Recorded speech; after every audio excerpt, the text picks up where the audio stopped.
Race number 5 at Ascot on Wednesday will jump at 5:40. It's the Mary Gracie birthday handicap over 1,400 metres. In replay, we're going to have a look at the last start performance of Serious Magic. At the head of the others, he's a gunslinger at the top of the straight. Serious Magic to the outside, and Got a Motor also asked for its effort. At the 250, Gunflint got its head in front. Serious Magic joined it. Depara down on the inside. Banjo Man, they're queuing up with 100 left to go. Serious Magic, Depara from last family discussion. Flying home, Dance Cocky on the rail. They've gone to a Dance Cocky.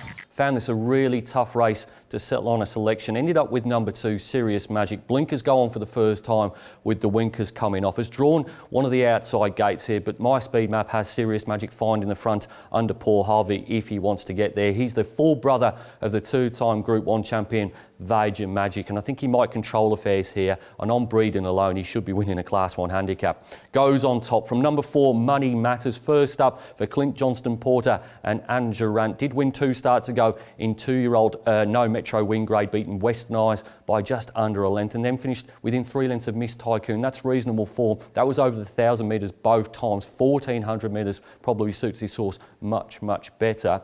Number 11 is Put a Spell on You. Draws the outside gate here, and William Pike jumps back aboard. He rode this horse 2 starts ago when it beat Wicklow Princess. That form hasn't really stacked up. Jaden Nort rode it last time, only beat a couple home, but Pike and Kersley always respect the combination. And then number 1, Carlton Castle. Won 2 starts ago down at Bunbury, its home track in maiden grade on Melbourne Cup Day.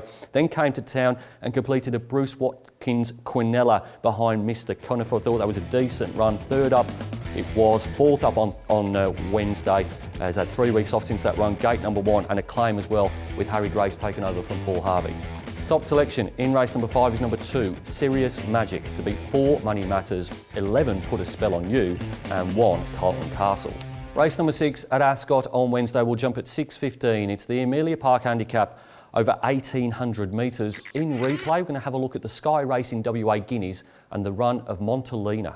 Straight at the 300, War Saint kicks a length clear. Red Can Man 2 lengths to Widespread. KC Special Choice trying valiantly.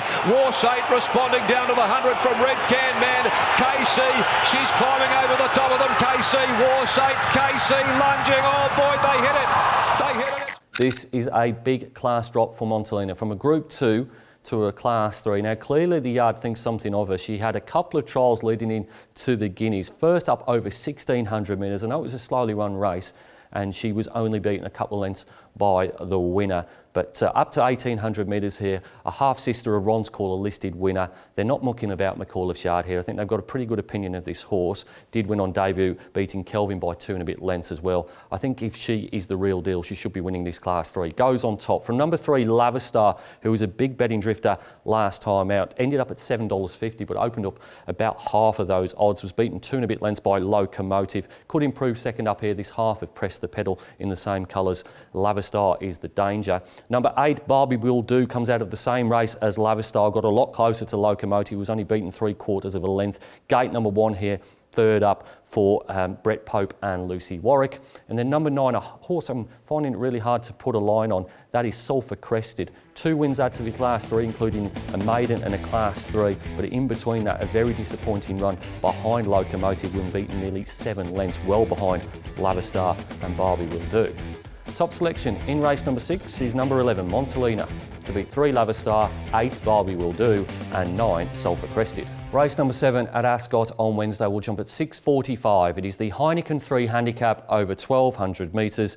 In replay, we'll go back to Railway Stakes Day and the run of Black Sabbath. Beat the Devil and Rebel Yell. Minus looks further out. Red Publisher Caracapo trying to bullock his way into the clear. Prevailing wins the leader. Tackled by Black Sabbath and Rebel Yell. But here comes Caracapo. Caracapo and Rebel Yell inside the last 100. They draw on equal terms. Caracapo gets to the lead though. Pulls away late Caracapo. Caracapo beat Rebel Yell. Black Sabbath is not one of mine normally, but this is a massive class drop. It is the first time he's ever raced on a day other than a Saturday. And if you go through his form, he was beaten 2 and a bit lengths by Unitime, 2 and a bit lengths by Unitime, and 3 lengths by Caracapo. I don't think any of the gallopers in this race will get within 3 lengths of Unitime and Caracapo. So I think if he brings his A game, Black Sabbath, he should be winning here, having dropping out a 72 plus grade into a Class 5. Goes on top from number 8, Zatorio, who finished stone motherless first first up, and then was a lot better second up down at Mount Barker, just beating Universal Warrior at $3.20. Comes up the highway from Albany for Roy Rogers and is the second selection. A horse that went into a lot of people's blacks books last time out was Misty Lad. Was in that race on Railway Stakes Day, won by Downforce. He's a bit of a tease though, this horse. He's only won 3 of his 23 starts. He tends to get a long way back, and he's drawn gate number 1 here. So interesting for Joe Azzopardi as to what he does. And then down the bottom with just 52.5 kilos, another horse that's not really one of mine, that's Activit, but with 52.5 kilos, first up Jade McNaught in this type of race from a nice gate, gate number 2, can certainly play a part in the minors. Top selection in race number 7 is number 1, Black Sabbath, to beat 8 Satorio, 3 Misty Lad and 11 Activit. It's now time to nominate my best bets on the Ascot card. The clear top pick for mine is race number 2, number 9, Time to Sizzle, to back up those wonderful trials and to break through and win a maiden. And then in the final race, the big class drop at race number 7, number 1, Black Sabbath. It's easy to stay up to date with everything that's happening at Perth Racing. You can log on to our website or you can follow us on one of our social media channels. Until next time, bye for now.